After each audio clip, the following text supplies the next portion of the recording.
There are a number of laws in the cosmos which are related to each other. And the first of the laws which provides for eventual manifestation is called the law of vibration. And on the very highest level of any dimension, the law of vibration prevails.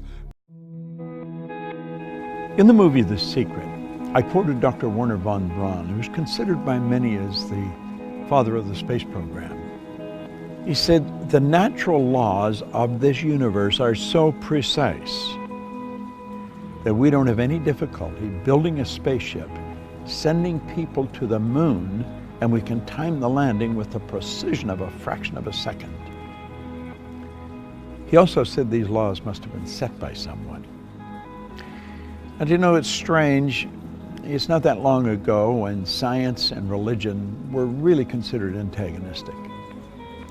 That's not so today. It's looked at it now, one studying the cause and the other studying the effect.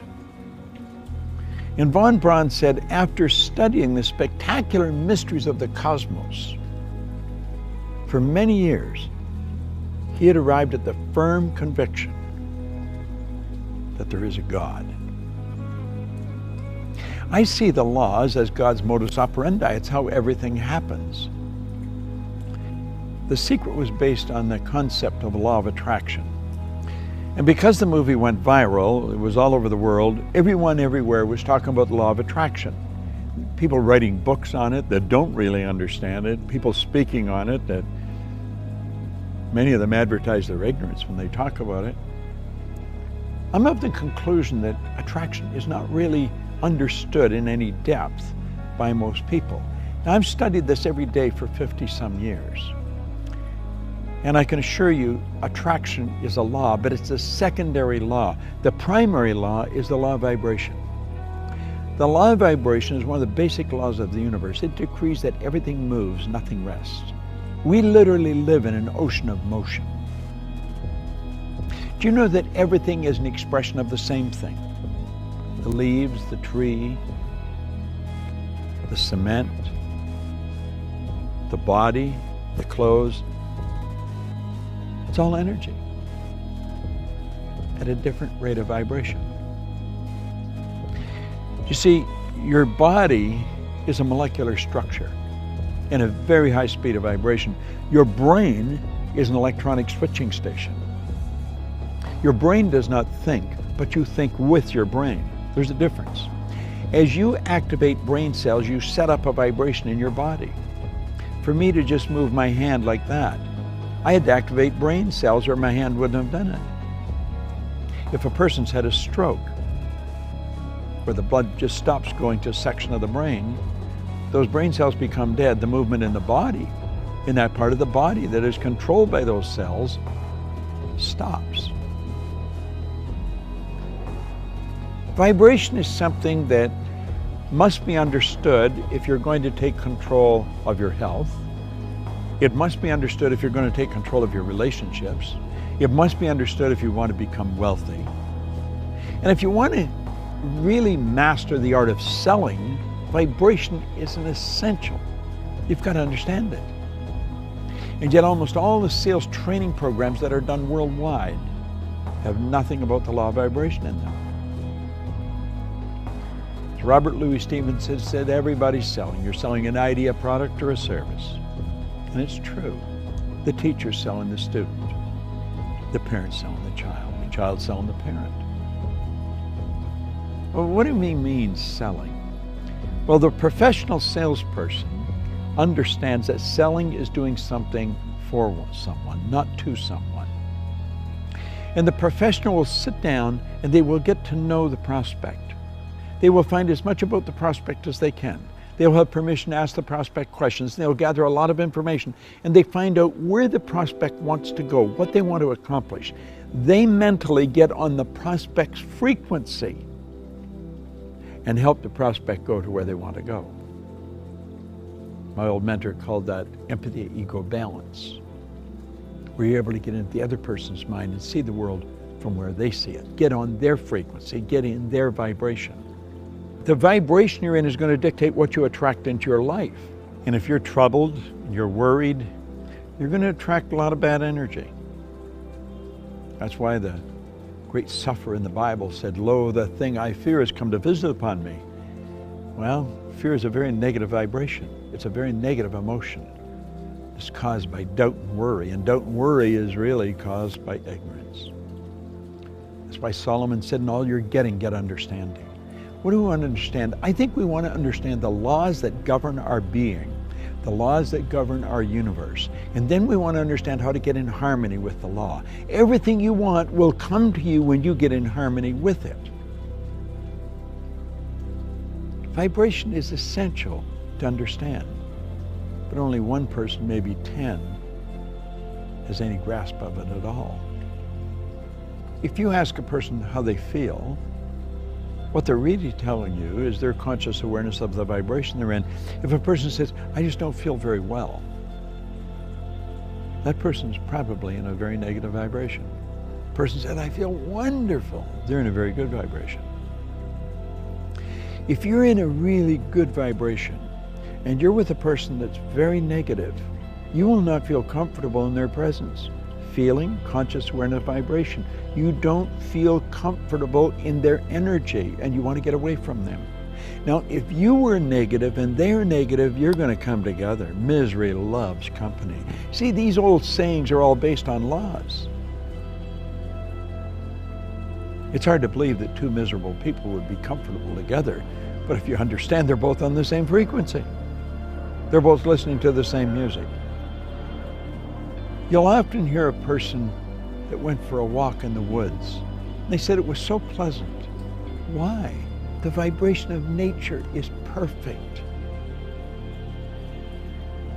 That's why a walk in the woods leaves you feeling so good.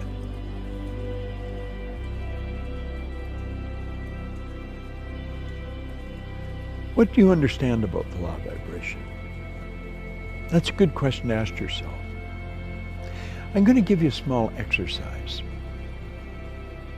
The next time you're around a person that's complaining about anything, or that obviously it doesn't feel very well,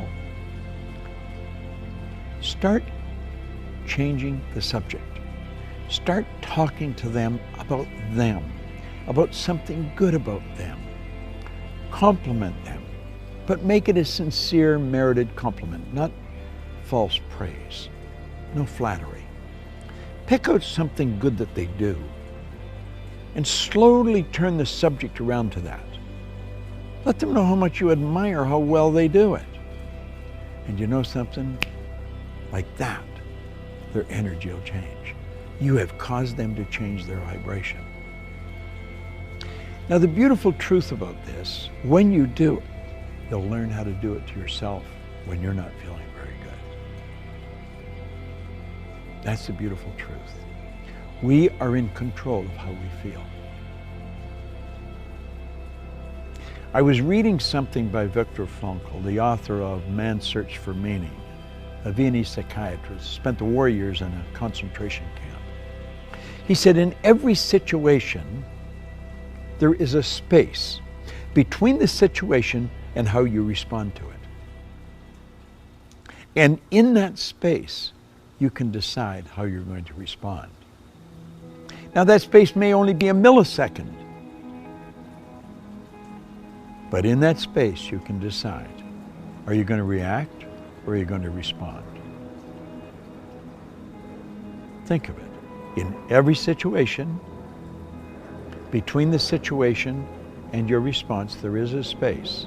And in that space, you can decide how you're going to respond. Vibration is something that I love studying.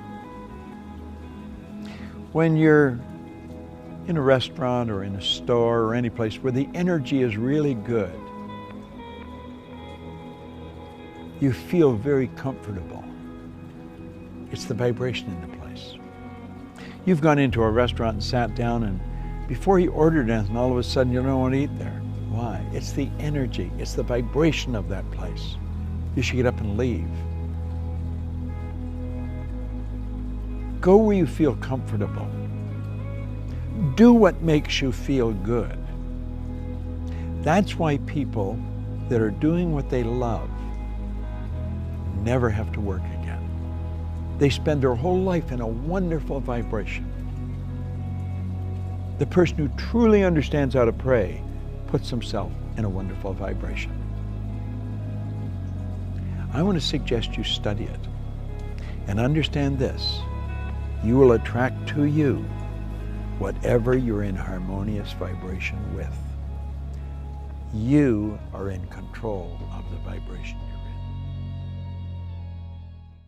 in. Hello there and welcome. Have you ever noticed in a lot of the new cars now, they have vibrators in the seat, massagers? It feels good, doesn't it? You know why? Alters the vibration you're in. See, this thing you're living in, this thing we call a body, this is a mass of molecules in a very high speed of vibration. There's about 11 million kilowatt hours per pound potential energy locked up in the electrons in the atoms of your body. This thing is a mass of living energy. It vibrates. In fact, it glows. That's right. Your brain is an electronic switching station. And you know the thoughts you think dictate the vibration you're in.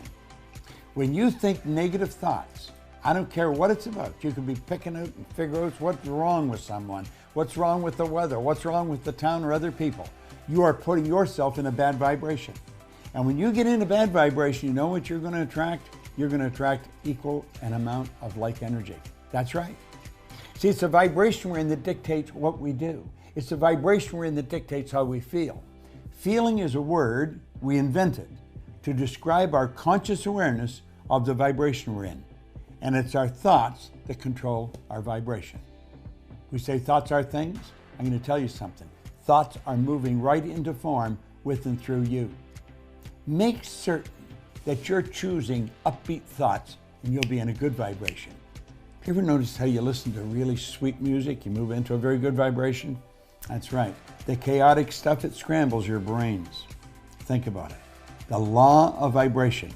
We teach a lot about that. It's something you really want to understand because the good you want is already here and it's on a level of vibration we call a frequency.